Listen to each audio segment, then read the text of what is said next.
ছাত্র জনতা, আসসালামু আলাইকুম রহমতুল্লাহ। আমরা গতকালকে দেখেছি আমাদের নবম শ্রেণীর ছাত্র ইয়াসিন আলী কাভার্ড ভিড়ের ধাক্কায় অত্যন্ত মর্মান্তিক ভাবে নিহত হয়েছে।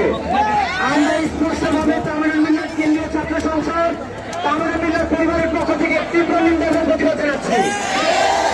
আমরা ইতিপূর্বে দেখেছি 2016 সালে আমাদের তামিল মিল্লাতের ছাত্র মাহবুব ভাই এই ঢাকা ময়মনসিংহ মহাসড়কে একটি বাসের ধাক্কায় নির্মমভাবে নিহত হয়েছিল।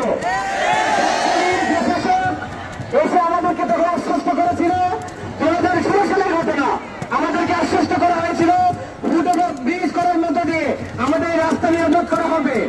কিন্তু 10 বছর অতিবাহিত হয়ে যাওয়ার পরও আমরা দেখতে পাচ্ছি সেই ফুটওভার ব্রিজ বাস্তবায়নের জন্য ন্যূনতম কোনো কার্যকর পদক্ষেপ এখন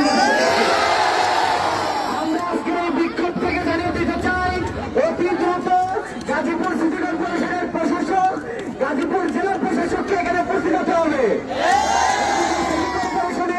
প্রশাসক, জেলা প্রশাসক উপস্থিত হয়ে কার্যকর পদক্ষেপ আমাদেরকে দেখাতে হবে। আমরা বলে দিতে চাই, আমরা আর কোনো প্ল্যান চাই না। 2016 সালে আমাদের মাহবুব ভাই মারা গিয়েছে, গতকালকে আমাদের ইয়াসিন আলী মারা গিয়েছে।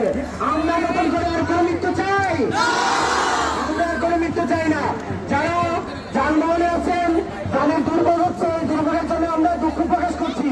কিন্তু আমাদের সড়ককে যদি আমরা নিরাপদ না করতে পারি, আমাদের এই রাস্তা যদি আমরা নিরাপদ না করতে পারি, তাহলে দেখা যাবে যে আজকে আমাদের একজন ভাই মারা গেছে, কালকে আমি মারা যাবো, পরশু আপনি মারা যাবেন। আমাদের এই সড়ককে আমরা নিরাপদ না করার আগ পর্যন্ত আমাদের এই আন্দোলন অব্যাহত থাকবে। জেলা প্রশাসক, সিটি কর্পোরেশনের প্রশাসক এখানে আসতে হবে, এসে কার্যকর পদক্ষেপ আমাদেরকে দেখাতে হবে। আমরা এখান থেকে কোনোভাবে উঠবো না। কোনো মিথ্যা আশ্বাস, কোনো হালকা আশ্বাস এগুলোর মাধ্যমে আমাদেরকে কিন্তু এখান থেকে ওঠানো যাবে না। ছাত্ররা কি বৃষ্টিকে ভয় পায়? বৃষ্টি যদি আসে আমরা কি উঠে যাবো? যদি ঝড় হয় আমরা কি উঠে যাবো? আমাদের স্পষ্ট 3টা দাবি। প্রথম দাবি, ইয়াসিন আলীকে যে কাভার্ড ভ্যান নিহত করেছে, ধাক্কা দিয়েছে, সেই কাভার্ড ভ্যানের ড্রাইভারকে গ্রেপ্তার করে অনতিবিলম্বে তাকে শাস্তির আওতায় আনতে হবে। আমাদের দ্বিতীয় দাবি, যিনি চলে যায় তার কোনো ক্ষতিপূরণ হয় না, তবে তার যে পরিবার আছে, তার পরিবার অত্যন্ত দরিদ্র পরিবার, তার মা গার্মেন্টসে কাজ করে। আমরা চাই আমাদের ইয়াসিন আলীর পরিবারকে ক্ষতিপূরণ দিতে।